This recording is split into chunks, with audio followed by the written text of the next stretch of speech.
So, last week I said, we stopped off after reading chapter 12 of the Tannisho, and how we were talking about,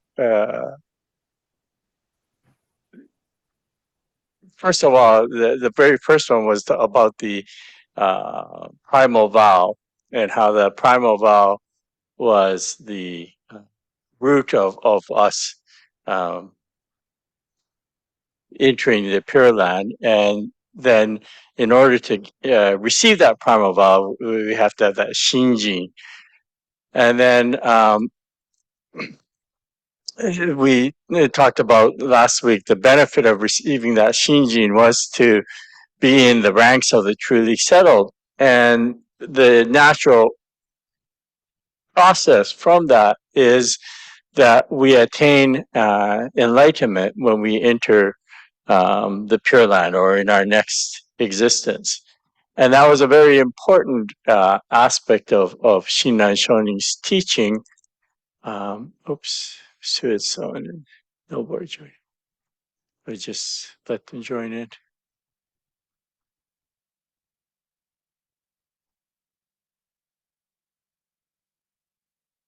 Are they on? Yes, they're on. They're trying to maybe log in.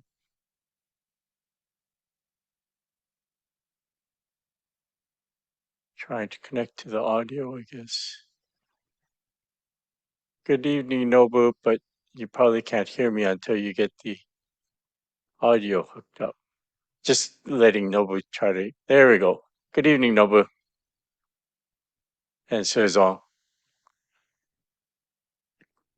Can you hear me okay, Nobu? I don't know. Let's see. Nobu and Suizong, can you hear me? Oh, that's strange. But anyways, we'll go on, and hopefully they can figure it out on their end. So we were talking about how, as a benefit of receiving Shinjin, is the being in the ranks of the truly settled. And oh, I think I heard Nobu and Suizong. Suizong, can you hear me okay? Yeah. Can now, yes. Okay, good. Okay, welcome. So, when last week I said we would end off with leaving off and start off with looking at chapter 15, as this also emphasizes is attaining enlightenment in the next existence.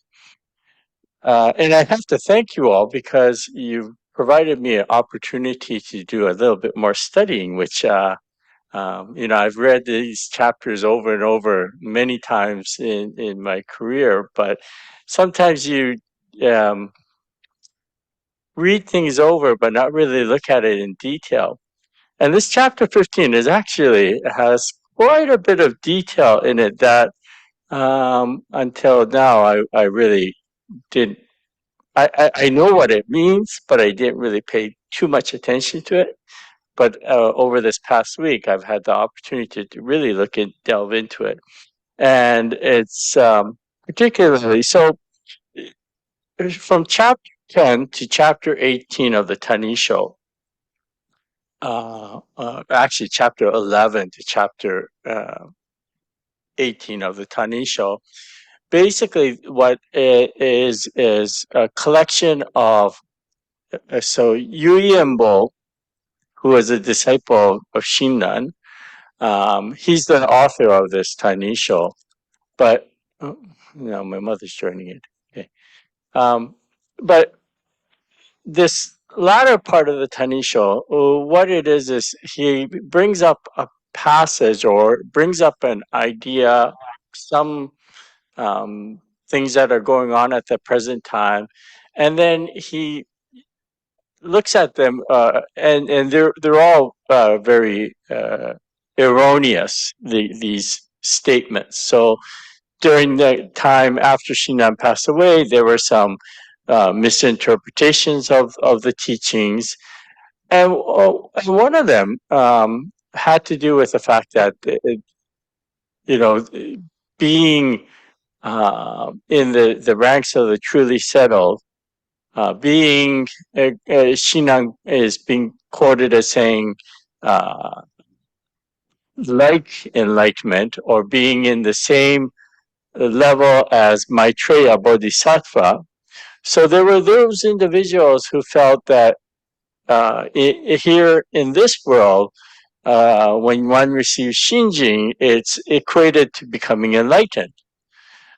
So they felt that, if you receive Amida's Shinjin, then you are basically an enlightened being.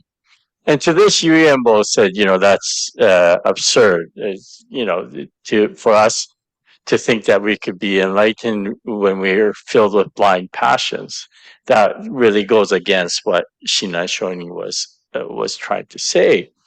And the after this introductory statement, Yu Yenbo says, this statement is completely absurd. The attainment of Buddhahood with this very body is the essence of the Shingon esoteric teaching. It is the realization achieved through the three kinds of mystic acts.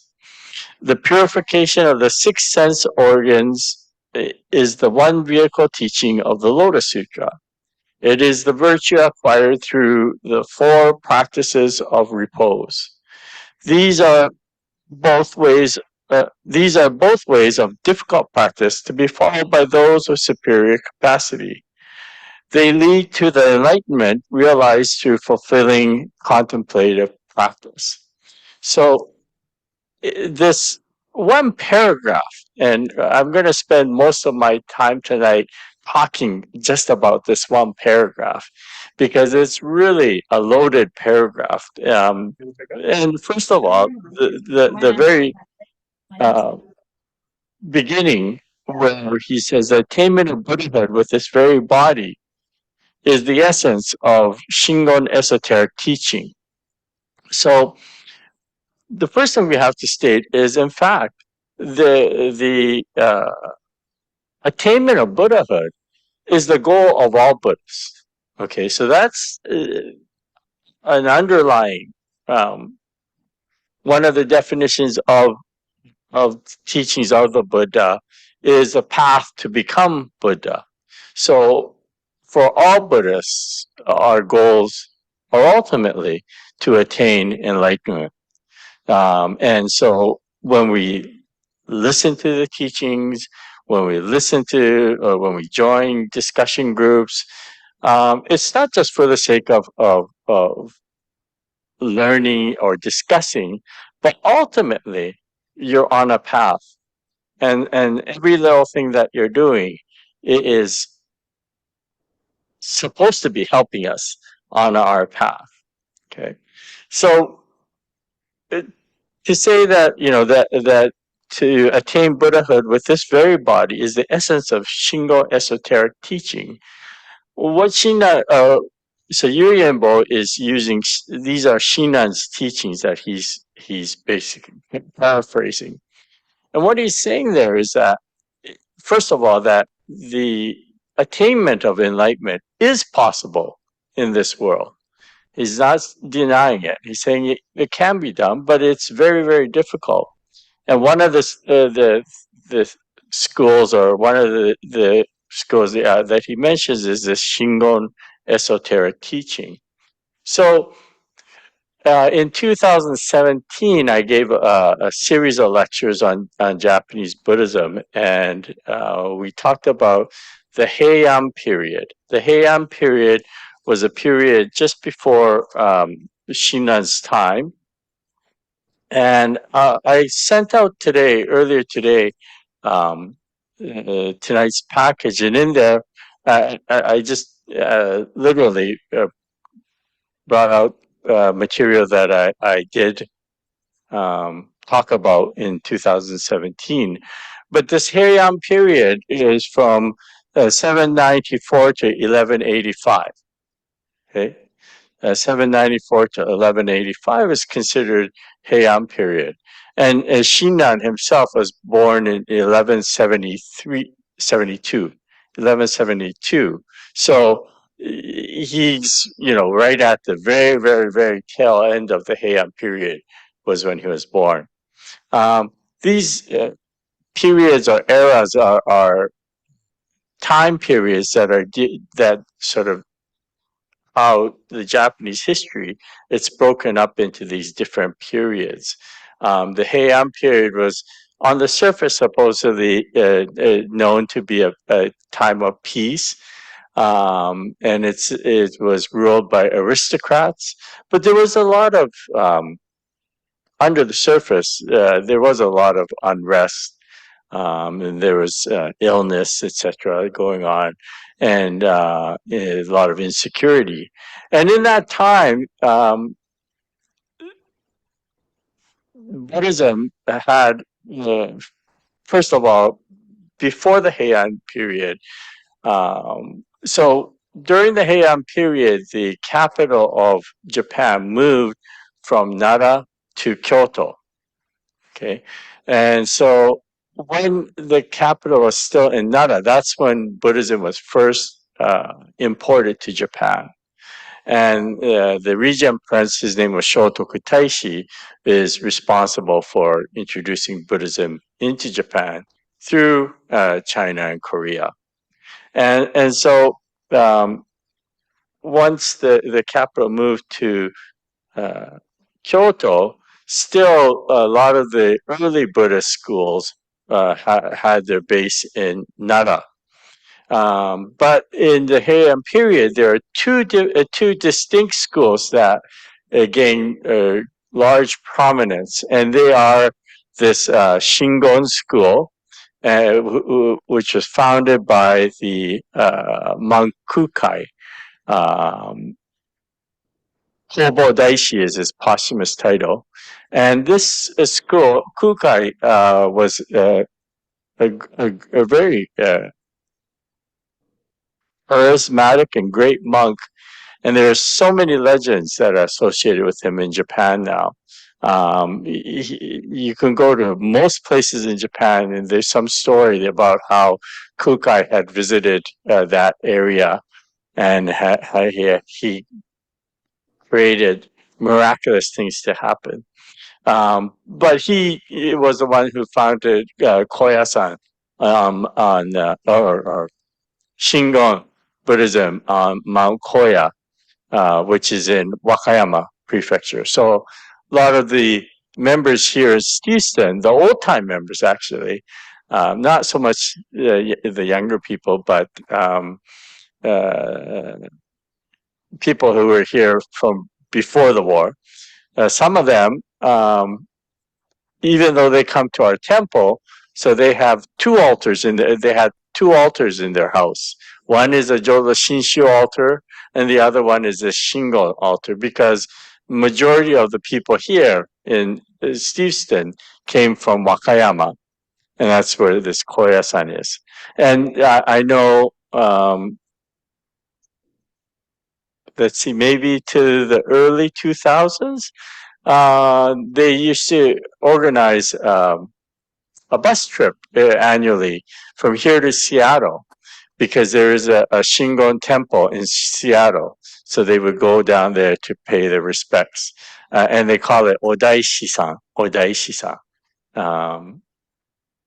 Kobo Daishi was the posthumous title. So to go and visit that temple was to go and visit Odaishi-san. So anyways, that's here nor there. So the Shingon Buddhism is the esoteric Buddhism. And there is an arm of Buddhism that talks about the transmission of the teachings with these tantric and esoteric means. And on your handout near the back, there is 2 pages on this Shingon teachings. I'm not going to go through all of it. You can read it on your own. But I did highlight in red And it says the Shingon teaching is based on mantras and esoteric rites. There's a whole set of mantras, mystical words, mudras, gestures with the body, hand postures, and use of symbols, and mandalas. And mandalas are the diagrams, so meditating on the mandalas. And you have two well-known mandalas at the very back of your package today. But they were called mystical acts because it was said, so these three acts, the bodily act, the speech, the chanting of the mantras, and then the mental or the mind is the meditating on the mandalas. Okay, these were called mystical acts because through them, so through one's training, one gets to a state, samadhi, a consciousness, where they can become one with the universal Buddha. Okay, so it's a way of sudden attainment or enlightenment, or an awakening happens when you, through your training, you use these mudras, the bodily gestures, the mantras, and then focusing on the mandalas. And so it was considered mystical because it transcends the rational mind. So if Shinran, or in this passage, chapter 15, when it says here that the attainment of Buddha in this very body is the essence of the Shingon esoteric teaching, it is the realization achieved through the three kinds of mystic acts. Okay, so those are the three acts that he's talking about. And, but of course, it's not just um, saying the mantra or just doing the act. You have to go through a whole set of training to get to that particular mindset or to that state. So it's considered a very, very difficult practice. Okay. And it occurs throughout Buddhism, and not just esoteric Buddhism. It also occurs in Pure Land Buddhism, and perhaps the most famous one of that is when the larger sutra on Amida was expounded.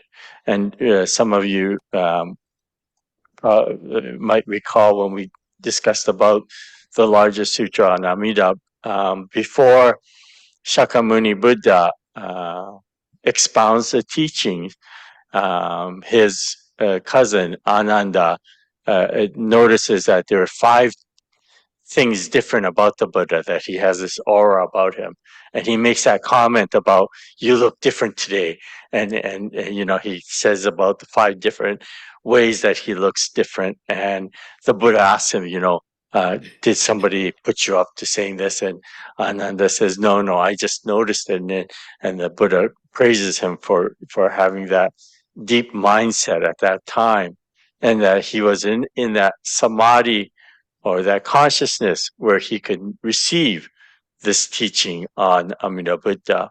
And in fact, he says that, that Ananda evoked or provoked the Buddha to give this teaching on behalf of all sentient beings. Right? So again, here is this idea of it's transcending the rational mind, and so Ananda was in that mindset at that day. So being this esoteric type of idea is not just restricted to the Shingon, but it occurs in other forms of Buddhism as well, mystical mindset, if you will. So then, so Shinran, first of all, is saying that for him that kind of an act, and in fact, Shinran did practice a form of esoteric Buddhism on Mount Hiei when he was a monk there. As you know, Shinran went up to Mount Hiei at the age of 9 and was a Tendai monk for 20 years before he came down. And so we have to go. The next part of this passage talks about Tendai Buddhism specifically, and we have to sort of look at that. So the two major schools that were formed during the Heian period, one was this Shingon, formed by Kukai on Koyasan in Wakayama Prefecture. So that's south of Kyoto. And then the other was this Tendai Buddhism, which was founded by a monk by the name of Saicho. Saicho, he was given a posthumous title of Dengyo Daishi. But this Saicho was also a great monk, and both he and Kukai actually went to China to study. Although they had also studied at the centers in Nara as they were growing up, they were also commissioned by the imperial courts to go to China to. For them, it was sort of like the source, going to the source to study, and so both of them go and study, and so this Saicho went to study. So Tendai Buddhism has its origins in China. It's called Tiantai. And so he goes to study this Tiantai Buddhism, but he also studies Chan, which is the Zen Buddhism in Japanese, and he also studies some esoteric Buddhism. And he comes back to Japan, and he forms this temple on Mount Hiei, which is northeast of Kyoto. Okay, and so there he starts off with a small temple Enryakuji, and then over the years that grows, and many temples actually are built on this mountain. And he incorporates not only the Tiantai or Tendai teachings, but he incorporates into that a Zen aspect and a Shingon esoteric aspect. And so, according to this Tendai teaching, you can break up the teachings of the Buddha by corresponding to the period of the Buddha's life. And if you look on the oh, you know what? Sorry, everyone. I'm here talking away, and I should be sharing this with you if you hadn't printed it out. So we're talking about this part here right now, right? The purification of the six sense organs is the one vehicle teaching of the Lotus Sutra. Okay, so this part here is specifically referring to part of the Tendai teachings, and if I scroll down here, okay, so. So for Shinran, of course, he followed the Tendai school of Buddhism for 20 years, and I talked about Kukai already. So and Shingon Buddhism. So we'll skip that now, and going into the Lotus and Nirvana Sutra in the Tendai Buddhism. So in the reference pages that I sent you, the one on Saicho, there's one that says Tendai Doctrine. There's a page that says Tendai Doctrine. I'll come back to all this in just a second. But this Tendai Doctrine, so it's about, okay.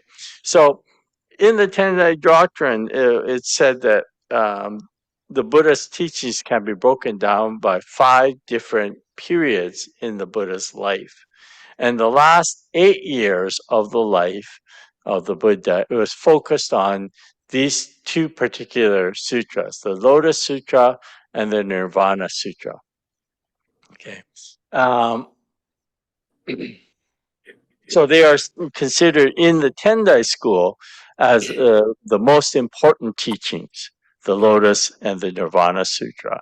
And so when we go back to Shinan Shoni, or even before that, so looking at the Lotus Sutra, um, the Lotus Sutra is famous for its partially famous for what we call the upaya or skillful means. It talks of different skillful means to let the followers, practitioners, understand the teachings, and probably the most famous of those parables is the parables of the three vehicles and one vehicle. Okay, and what this is, there's a story that's told of this rich merchant, and he leaves his house, and just as he leaves his house, he notices that his house is actually on fire, and he's left his children back in the house. So he goes. The children were playing in a back room of the house, so he goes around the house to the back, and he tries calling the children to warn them to come on out because there's a fire going on. But the children are so engaged in their playing that they don't notice their own father. And so he has to come up with a way of getting their attention. And he remembers that his children loved these decorated carts that they would see periodically on celebratory occasions. So he calls to his children and says, children, children, I have these beautiful carts for you. One is drawn by a goat, another is drawn by a deer, and the third one drawn by an ox. And the children, hearing this, suddenly their attention turns to him, and they come running out of the house. And when they come running out of the house, instead of providing them with these carts, he gives them a different cart, a very special cart, which is pulled by white oxen, all decorated in jewels. And this beautiful oxen and cart are like nothing that the children had ever seen before. So beautiful. So this is a parable that's told, and in this parable, everything has a meaning. So first of all, the children are in fact us beings in this world of the suffering or samsara. The burning house is this world. That's often used in many different teachings. The burning house. Shinran uses it in the Tannisho as well. This phrase, the burning house. But and then the three carts that the merchant is supposed to be the Buddha, and so the three carts that he's trying to entice them with. The first one is what we call Shravaka uh, Shravaka Vinaya. No, no, no. Shravakayana. Sorry, Shravakayana, and that is the vehicle of the Shravakas. And Shravakas are the Dharma hearing ones. So they have their own teachers. And through their teachers, they attain a state called arahat. This is actually one of the earlier uh, Theravada um, Buddhist groups, where they through their following the teachings of their teacher, they can get to a state of what we call self liberation. And what this self liberation is, they free themselves from the suffering, but it's not necessarily freeing others from the suffering. Okay, and then so that's the cart being pulled by the goat is supposed to represent that. The cart being pulled by the deer is to symbolize the next of the Theravada Buddhist group, which is called the Pratyeka Buddha uh, Yana group or vehicle. And Pratyeka Buddha are individuals who do not have a teacher, but on their own they come to that realize on their own practice. They've come to a state of enlightenment again, to liberate themselves from their ignorance and suffering, but it's not necessarily liberating others. Okay. Then the third of those carts, the one pulled by the ox, just the regular ox, is what they call the Bodhisattva Yana uh, vehicle, or the vehicle of the Bodhisattva. And this is a little bit higher, because it's not just liberating the self, but the Bodhisattva ideals are to liberate all sentient beings, right? So that's the third of the cart. And then the very last one, the white oxen that's decorated beautifully, is to represent the Lotus Sutra itself. So what the Buddha is saying, according to this parable, is that one is enticed to leave this world of samsara through these different paths, but ultimately um, coming to the Lotus Sutra. So it's saying that the teachings within the Lotus Sutra are of the highest form of teaching. Okay. Now, this is very good, but what's interesting is in all of his writing, Shinran Shoni actually never quotes the Lotus Sutra. Okay. And it's interesting that he doesn't, because this is one of the two major teachings of Tendai Buddhism. So Shinran Shoni would have definitely had exposure to this Lotus Sutra when he was practicing on Mount Hiei. Yet, in all of his writings, he doesn't quote the Lotus Sutra.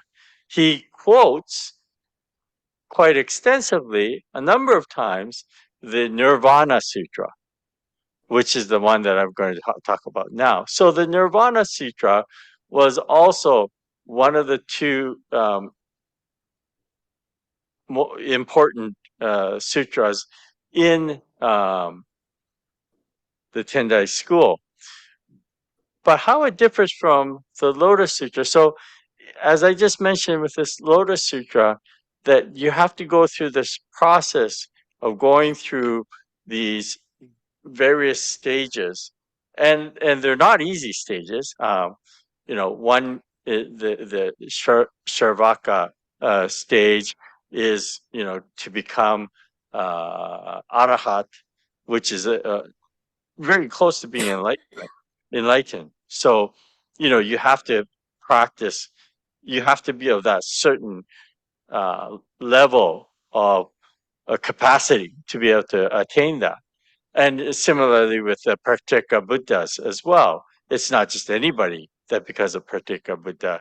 It's through very diligent practice, very hard practice. So the Lotus Sutra is definitely geared for those of higher capacity. Okay, so those beings who can do these practice can become these individuals. That's what the focus of the Lotus Sutra is, and so again, as it's stated in this Tannisho, that those individuals can perhaps attain enlightenment in this world. However, um, as you all know, Shinran is not, he doesn't see himself as one of these individuals of higher capacity. Okay. The Nirvana Sutra is a little bit different than the Lotus Sutra. Ultimately, they're talking. There are similarities about it. They talk about universal Buddhas and how the working of the Buddha, which is very similar to the Pure Land schools, is that the whole ideal of the Buddha is to save those in suffering. And in the Nirvana Sutra, it's stated that all sentient beings have what we call Buddha nature. And if this is the case, then even beings that are classified, we call them ikchantikas. Yeah, the beings without faith. Okay, so even beings without faith have Buddha nature within them. Therefore, they have the capacity to become enlightened. Okay, so this was had the uh, possibility, if you will, for those of the lowest of the low grade of beings still had the capacity to attain enlightenment, according to the Nirvana Sutra. Okay, so this was much more appealing to Shinran Shonin, and hence he does quote the Lotus Sutra in his writings a number of times, but he doesn't quote the the Nirvana Sutra. He quotes a number of times, but he doesn't quote the Lotus Sutra in his writings. And so when we look at that, the idea of the ignorant attaining enlightenment, of course, this is was carried on further, if you will, or it was crystallized further in what we call the Pure Land teachings, because the whole, if you look at the whole focus of the larger sutra or the contemplation sutra, the Amida Sutra, is for the average being, for the person, for the ignorant being who is not capable of doing these many different practices.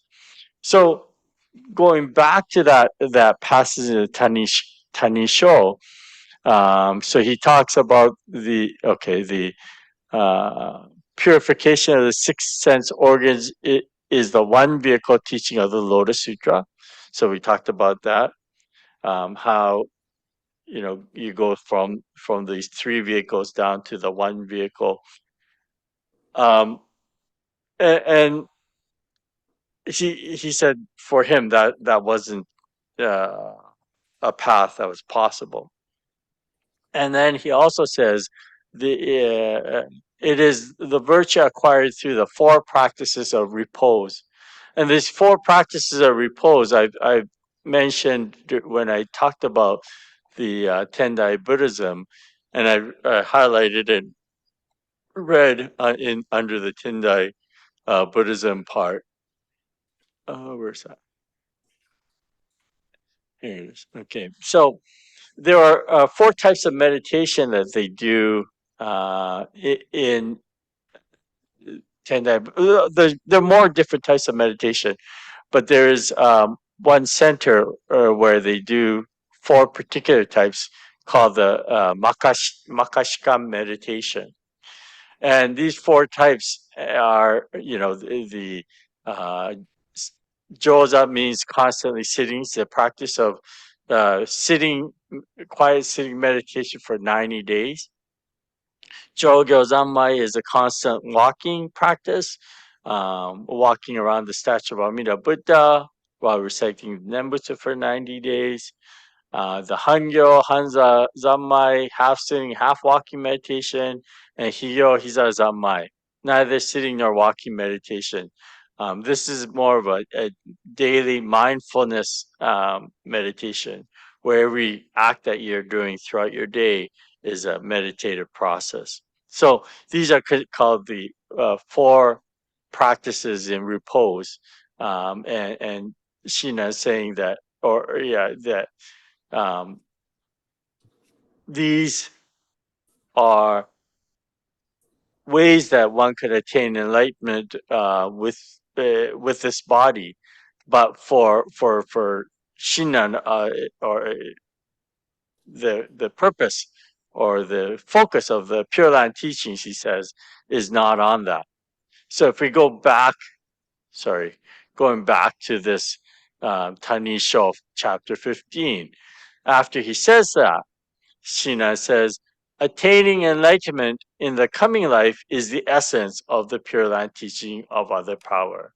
It is the principle actualized through the settlement of Shinjin. This is the way of easy practice to be followed by those of inferior capacity. It is the teaching that makes no distinction between the good and the evil. Since it is extremely difficult to free oneself from blind passions and the hindrances of karmic evil in this life, even the virtuous monks who practice the Shingon and Tendai teachings pray for enlightenment in the next life. In our case, what more need be said? So what he's saying here is that yes, this Nembutsu teaching is for those who are utterly incapable of any kinds of practice. Yet he says that's specifically why it makes it so great, that it encompasses all beings. And in fact, he says those who practice the Shingon as well as those on doing the Tendai, they pray for the enlightenment in the next life. So this is actually not just unique to the Shingon and Tendai, but you'll see it quite commonly across the board. And in fact, in the Tibetan Buddhism, one of the things when the person passes away is that the Tibetan monks will read from what they call the Tibetan Book of the Dead, which is a guide to the dying of the process that they're going through. And one of the things that they will specifically guide them to do is they'll say, see the light of Amida, and go to the light of Amida. So again, even within Tibetan Buddhism, in the end, they talk about going to the light of Amida. So it's universal. So it's might be focused on those who are incapable, but because of the capacity to reach those who are incapable, it also reaches all those who are also capable. Okay. And again, the analogy I often use is the computers.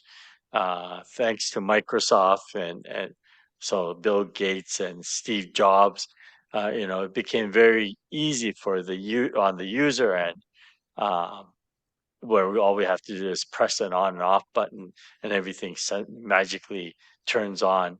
Um, but there was a great deal of work on the other end to make it simple on our user friendly on our end.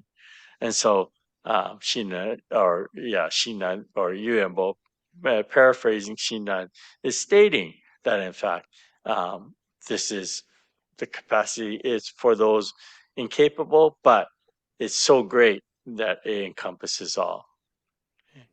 We lack both the observance of precepts and the comprehension of wisdom. But when, by allowing ourselves to be carried on the ship of Amida's vow, Amida's vow, we have crossed the ocean of suffering that is birth and death. Oh, where am I going here? Hang on. No, that's not what I'm going to do. Let me just, this well. Yeah, okay. Right. So, and attain the shore of the Pure Land. The dark clouds of blind passions will swiftly clear, and the moon of enlightenment, true reality, will immediately appear. Becoming one with the unhindered light, filling the 10 quarters, we will benefit all sentient beings. It is at that moment that we attain enlightenment. So here is what we were talking about last week, or trying to get to last week, is that according to Shinran, the moment we enter the Pure Land, we because of the workings of Amida Buddha, we attain enlightenment. We become one with Amida Buddha, and then we start working towards liberating those who are still in ignorance. Do those who speak of realizing enlightenment while in this body they exist and manifest various accommodated bodies, possess the Buddha's 32 features and 80 marks, and preach the Dharma to benefit beings like Shakyamuni? It is this that is meant by realizing enlightenment in this life. So here they talk about the qualities of enlightenment. And in fact, there's 32 features. There are actually 32 physical features of the enlightened one. And the origin of that actually predates Buddhism. It's part of Hinduism, this 32 uh, magnificent features. And what one of them is a tuft of hair on the forehead, a white tuft of hair on the forehead. So when you see the statues of the Buddha and they've got like a jewel or a bead or something on the forehead, that's actually supposed to be a tuft of white hair. And that's one of the 32 features. Also, the elongated lobes are another of the features. The web fingers, so the between the fingers, the skin between the fingers is supposed to be like almost like a web. And the physical height, and there are various features. And so he's saying, do these who claim to be enlightened, do they have these features, and do they expound the teachings like Shakyamuni? It is stated in a hymn, when the time comes for Shinji, indestructible as diamond, to become settled, Amida grasps and protects us with compassion and light, so that we may part forever from birth and death. This was actually asked. Well, actually, I received an email from the secretary in Toronto, and somebody had called the temple asking if one attains enlightenment, can they still be reborn? If one attains a state of enlightenment, can they still be reborn? So the rebirth in that situation, it has to figure out what they're meaning by that. If they are talking about being reborn or reincarnated, um, according to the Buddhist teachings, if you're attaining enlightenment, there's no necessity to be born again. Being born back into this world is actually coming back into the existence of ignorance. If you're talking about being born into a higher state, again, you don't need it if you're already enlightened. But anyways, so not coming back to birth and death, a cycle of ignorance is once you attain the enlightenment, or once you receive Shinjin, you're assured of not having to migrate back and forth. Okay, this means that the moment Shinjin becomes settled, we are grasped, never to be abandoned, and therefore we will not transmigrate further in the 6 courses. Right. So this is talking about being born again in one of the 6 realms of sufferings that Buddhism talks about. Only then do we part forever from birth and death. Should such awareness be confusedly termed attaining enlightenment, it is regrettable that such a misunderstanding should arise. The late master said in the Shinan, according to the true essence of the Pure Land Way, one entrusts oneself to a primal vow in this life and realizes enlightenment in the Pure Land. This is the teaching I received. So what Yue Bo is saying is that Shina specifically stated that in this life we receive Shinjin and we become the rank of the truly settled, and then once we end this life, then that's when we attain true enlightenment, and that's becoming one with the Buddha. Okay. So that was chapter 15. Okay. And again, what it's showing here is that Shinran in his life went through the process of these various schools and realized that all these processes were very, very difficult and beyond his capacity. In fact, his great grandson, I think it was Kakunyo, or maybe it's his great grandson, Zonkaku, it might have been Zonkaku, anyways, did a uh, biography of Shinran, and in there, so we don't know if this is just a legend or Shinran actually said it, but uh, when he left Mount Hiei, he thought it was hypocritical for him to be doing the practice and not attaining the enlightenment. So um, if if you look at the Shingon or the esoteric Buddhism, it would mean not having that mystical vision while he's doing his practice, the transcendent vision while he's doing his practice, and so he felt very let down by it, not unable to attain that state of consciousness, and that's when he came down and he realized that there had to be other path, and that was the Nembutsu path that he encounters through Honen Shoni. And so he realizes that this is a path truly for all beings. But he also realizes that in this life, it's very, very difficult to attain enlightenment, but we can be assured of enlightenment in the next life through the working of Amida Buddha. Okay. I spoke without giving a break. Sorry. Uh, it's not a good thing when you. Gosh, I don't know if I had you or lost you or what. But yeah, that was chapter 15 of the Tannisho. Any questions or comments? Questions, Debbie? Yes. Right, this is going right back to the beginning. And you said the older generation in Steveston are both Buddhist and Tendai. Is that what you said?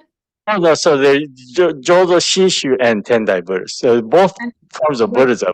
but you said that they were Tendai because they came from the same area. No, they're not Tendai, Shingon. They follow Shingon. Okay, But which I guess, is I guess I was curious, why are so many people from in Steveston from the same place? yeah, so Steveston is an old fishing village, and they came from a fishing village in Wakayama. So like 90% of the immigrants that moved to Steveston all came from this one fishing village in Wakayama. Why? Uh, What happened there that they all went to the same at one well, the settlers said it wrote back to his family saying the Fraser River turns red with the salmon, Mhm. and so word of mouth got out, and second and third sons of families started immigrating out here, and one after another they would call their relatives, and pretty soon you had a whole and the Japanese fishermen were actually very skilled, good fishermen, and so they were well liked by the canneries. They were hired by the canneries, and so after the war, when they came back, they all got jobs over here, and so right up until I would say late 1970s, maybe even a little later. You could get by in Steveston without speaking any English. There were stores here run by Japanese, and they had a very distinct dialect it called Mio. Mio was the village that they came from, and it's called Mio Ben, which is a Mio dialect of Japanese. It's a very I don't want to disrespect anybody, but one could say it's sort of a crude. It's a fisherman's um, language that they spoke, and so very unique to Steveston. But because of that, yeah, even to this day, I would say comparatively, Steveston has highest percentage of Japanese Canadians in one area. So, if you look at the Canadian census, Japanese Canadians rank like 0.02% of the total population of Canada. But when my kids are going to elementary school and high school here, in a class of 30, there were 4 kids that were of some Japanese descent, and so now most of them are mixed marriages, but there's some Japanese ancestry. So when you think 4 out of 30, that's like almost one eighth, right? Which is a very high percentage compared to what Census Canada says. So I would say here in Steveston, it's still has a very high percentage of Japanese Canadian community. And as a minister, it's wonderful because 80% of my congregation is within a 10-minute radius from the temple, which is not, in many of the Vancouver temple, the members are spread out throughout the whole city of Vancouver, whereas here, the majority of our congregation is very close. So I enjoy it. Sensei, Yes, can I ask you, yes, in the Tannisho, yes. when he mentioned enlightenment and an Mhm. awakened mind, there's a difference? Between enlightenment and awakened mind, did you Yeah, say? awakened mind. Yeah. So it depends. When you say awakened mind, if you're talking about shinjin, which is the awakening to the receiving the entrusting heart, there is a difference. So shinjin is we entrust ourselves completely to Amida Buddha or the working of the Dharma, but that does not mean that we're enlightened. Okay, so it's very much like the child who is comforted knowing that their mother is there. It doesn't mean that the child is enlightened, but knows of comfort of the mother. And similarly, when we awaken or receive shinjin, we can be comforted in knowing that we are within the grasp of the Buddha. So there's a sense of assuredness, and there's what we call settled mind, or in Japanese, anjin, and that's this mind of comfort or knowing that despite the many ups and downs in life, ultimately things are going to be okay. So you receive that in this life, but the enlightenment is something different, and that's what this chapter 15 is talking about. Because there were some people, some of Shinan's followers, who felt when you have the Shinjin, it is the same as enlightenment. And Yuyambo is saying, no, uh, that's not the case. Because even though we receive Shinji, even though we have the awakened mind, we are still filled with blind passions. So I still get angry. I still complain. I still think, I didn't get buck bang for my buck when I ate the shrimp or whatever. That and I'm not appreciating the fact that here I've taken a sentient life, and I'm complaining. That's my evil, foolish being, right? So, Yuyembo definitely. So there's a difference between receiving or awakening to Shinji and enlightenment.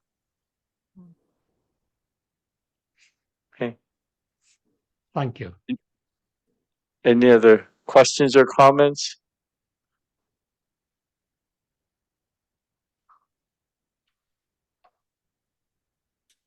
Anybody?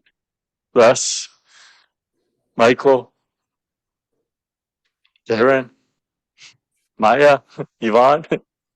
Sam? Actually, Sensei, I have a question. So then, Yeah. related to the awakened mind versus enlightenment. So then, is Anjin the stages 1 to 10 and those stages of faith that you talked about on the 27th of February? So a little different. So the stages of the 52 stages to enlightenment, that's more of a traditional view of going through different levels. And the first 10 are the levels of faith, it says. But with that level, you can still regress. Okay. Whereas with Anjin, it's different because it's a set of. So there is no regression once you have Anjin. Okay. Okay, thank you. It's like when when you know your parents will always love you, no matter what happens. They're going to always love you. You have a settled mind. And that's different from a blind faith. It's something that you know is for sure, right? There's certain things that you can say for sure. And so that's this anjin, this settled mind. Okay. Hi, thank you.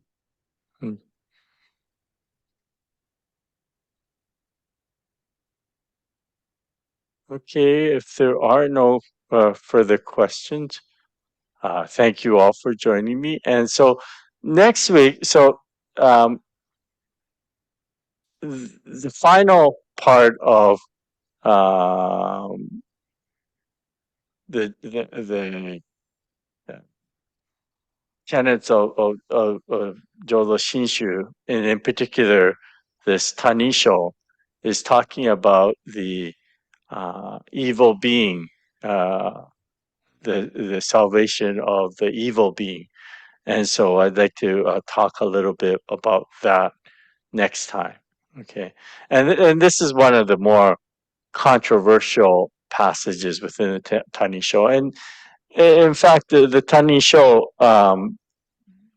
has received a lot of interest by a lot of non-Jodo Shinshu individuals, specifically because it has these statements that are contrary to what one might think of when we use our